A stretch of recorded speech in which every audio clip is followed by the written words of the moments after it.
'23లో no ఎక్స్‌పెక్టేషన్స్‌తో వచ్చి super hit అయిన 'మ్యాడ్‌కి' sequel వస్తుంది. అది 'మ్యాడ్ స్క్వేర్.' ఈ ఇన్ఫర్మేషన్ చాలా మందికి తెలిసుంటది. తెలియనోళ్ళ గురించి చెప్పినా. ఈ సినిమా ఈ మంత్ 28కి రిలీజ్. మార్చ్ 28. సినిమా ట్రైలర్ వచ్చేసింది. ట్రైలర్ ఎలా ఉందంటే చాలా అంటే చాలా ఇంప్రెసివ్‌గా ఉంది.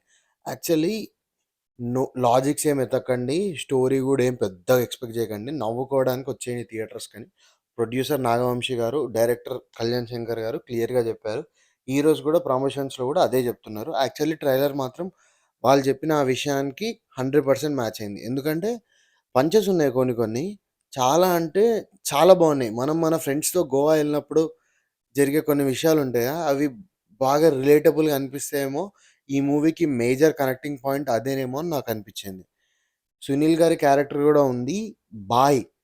ఓకే బాయ్ అనో డైలాగ్ వచ్చింది గదా! టీజర్‌లో. ఇప్పుడు బాయ్ అంటే నేను గర్ల్స్ అయితేనే మాట్లాడతా అని పెట్టారు.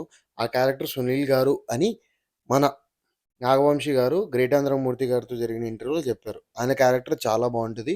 నోస్టాల్జియా సునీల్ గారు చేసే కామెడీ ఆ రేంజ్‌లో ఉంటాయి కొన్ని పంచెస్ ఆయనవి అని జెప్పారు. నేనైతే పిచ్చ వెయిటింగ్. నా చిన్నప్పుడు నేను సునీల్ గారి కామెడీ సీన్స్‌కి పిచ్చ కనెక్ట్ అయ్యేవాడిని. అంతే గాకుండా నాకు సంగీత్ శోభన్ గారు మెయిన్‌గా డీడీ క్యారెక్టర్ చేసిన ఆయన, లడ్డు. వీళ్ళిద్దరి క్యారెక్టర్స్ చాలా ఇష్టం 'మ్యాడ్‌లో.' ఈ మూవీలో గూడా వాళ్ళిద్దరి క్యారెక్టర్స్ ఒక రేంజ్‌లో వెళ్తాయేమో అని నాకనిపిస్తుంది. మెయిన్‌గా లడ్డు క్యారెక్టర్ మాత్రం సీరియస్‌లీ చాలా అంటే చాలా బావుంటదనిపిస్తుంది ట్రైలర్ జూస్తే. మిగతా 3 హీరోస్ క్యారెక్టర్స్ గూడా మంచిగా కాంప్లిమెంట్ జేసి, అలాగే మన 'మురళీధర్ రావు' గారున్నారు. ఆయన క్యారెక్టర్ గూడా బావుంటదనిపిస్తుంది. 'లడ్డుగాడి' పెళ్లి సాంగ్ అయినా, 'స్వాతిరెడ్డి' సాంగ్ అయినా ఈ 2 సాంగ్స్ గట్టిగా క్లిక్ అయినాయి. 'రెబ్బోజాన్' గారు 'స్వాతిరెడ్డి' సాంగ్స్‌లో స్టెప్స్ థియేటర్‌లో యూత్ మ్యాడ్ అయిపోతారనిపిస్తుంది. అలాగే ఈ సినిమాలో హీరోయిన్స్ ఉండరు. ఓన్లీ హీరోస్ మాత్రమే ఉంటారు అని జెప్పారు. ఈ సెటప్‌కి హీరోయిన్స్ రిక్వైర్మెంట్ లేదు అన్నారు. యాక్చువల్లీ అది కరెక్టే అనిపించింది. ఎందుకంటే గోవాకి సెటప్ మూవ్ అవుతుంది గాబట్టి.